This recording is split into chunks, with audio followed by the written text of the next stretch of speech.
On the way back from Lewis's funeral, my mom told me to start packing. She waited until the day before we left to tell Edie. I'm not sure if she wanted to make it easier or harder.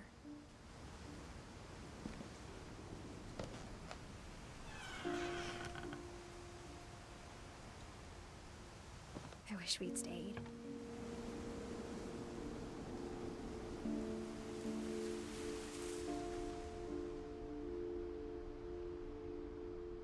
But I understand why we left.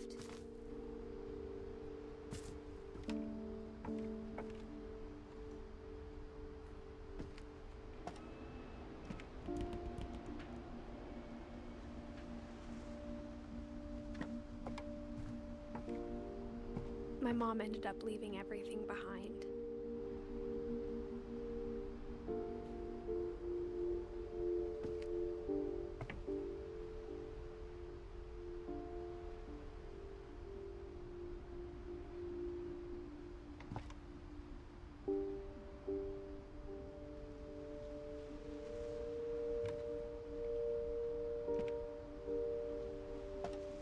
What happened that night had been coming for a long time.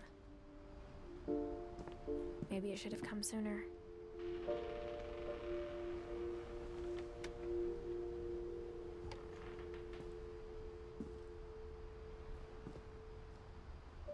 But it had to end one way or another.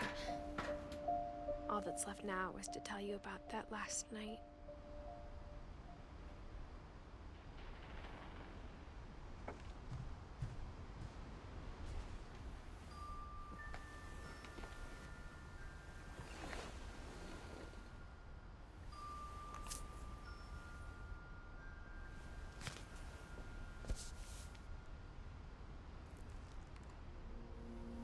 That whole last day, Edie just watched us pack and didn't say a word.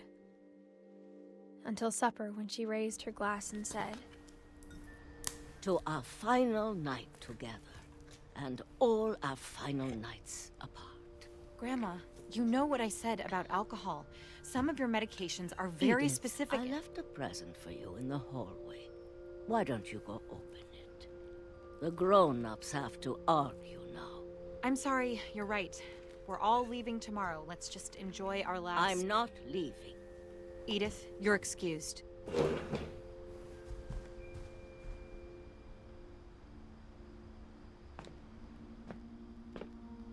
the power had been shut off that morning, but Edie always had plenty of candles. When my mom sealed the library, I don't think she knew about the other entrance.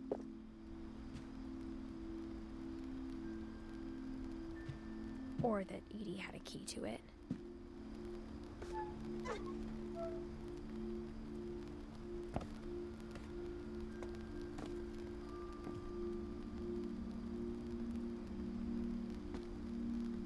The thing you're afraid of isn't going to end when you leave the house. Edith has a right to know these stories. My children are dead because of your stories. I think it's best if Edith and I leave tonight.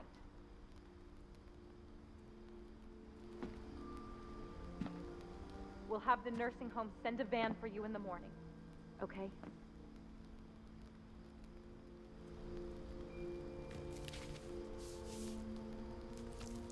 Dear Edith, there's so many stories I wish I could tell you, but there's only time for one. This is about what happened on the night you were born. That night, the tide went way, way out. It was the first and last time I ever saw the old house aground. There'd been an earthquake out in the middle of the ocean. They called it the lowest tide in 1,000 years. God, it smelled awful. You know, I've seen that house every day of my life.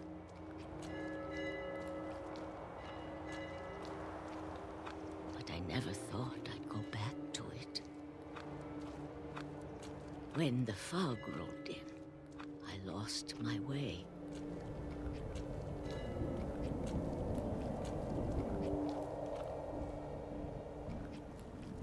I got turned around.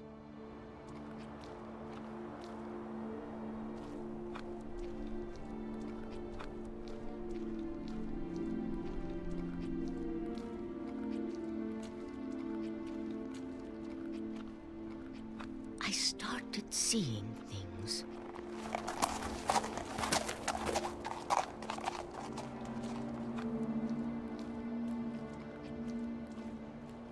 Things I'd forgotten had ever existed.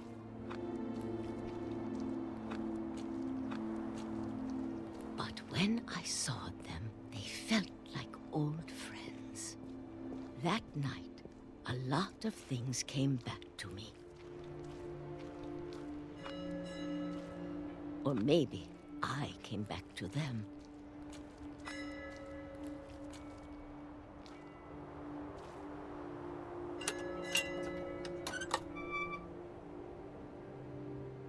Things I can't explain, but that I need you to try and... Edith, what are you doing in here? It's mine. Edith! Mom, you're gonna rip it! Let go! I kicked and screamed, but Mom dragged me to the car.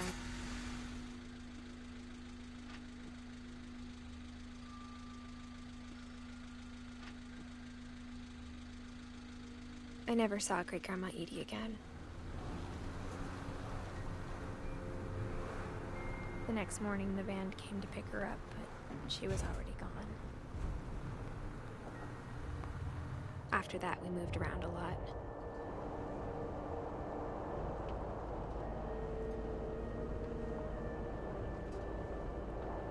We both tried to make the best of it.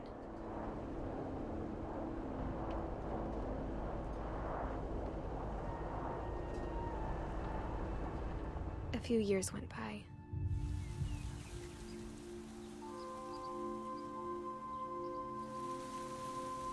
My mom didn't like to talk about it,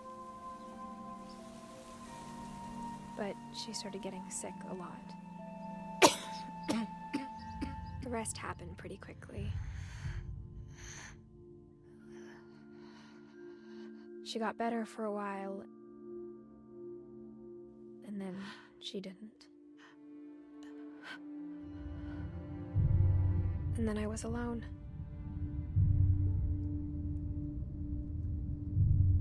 The last Finch left alive.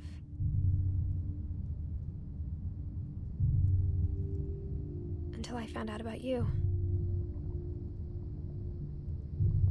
I'm still not sure what to tell you about all this. If we lived forever, maybe we'd have time to understand things. But as it is, I think the best we can do is try to open our eyes. And appreciate how strange and brief all of this is. This journal was supposed to be for you. But now I hope you'll never see it. I just want to meet you. And tell you all these stories myself. But I guess if you're reading this now, things didn't work out that way.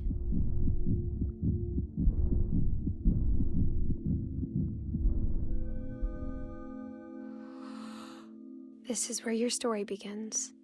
I'm sorry I won't be there to see it. It's a lot to ask, but I don't want you to be sad that I'm gone. I want you to be amazed that any of us ever had a chance to be here at all. Good luck.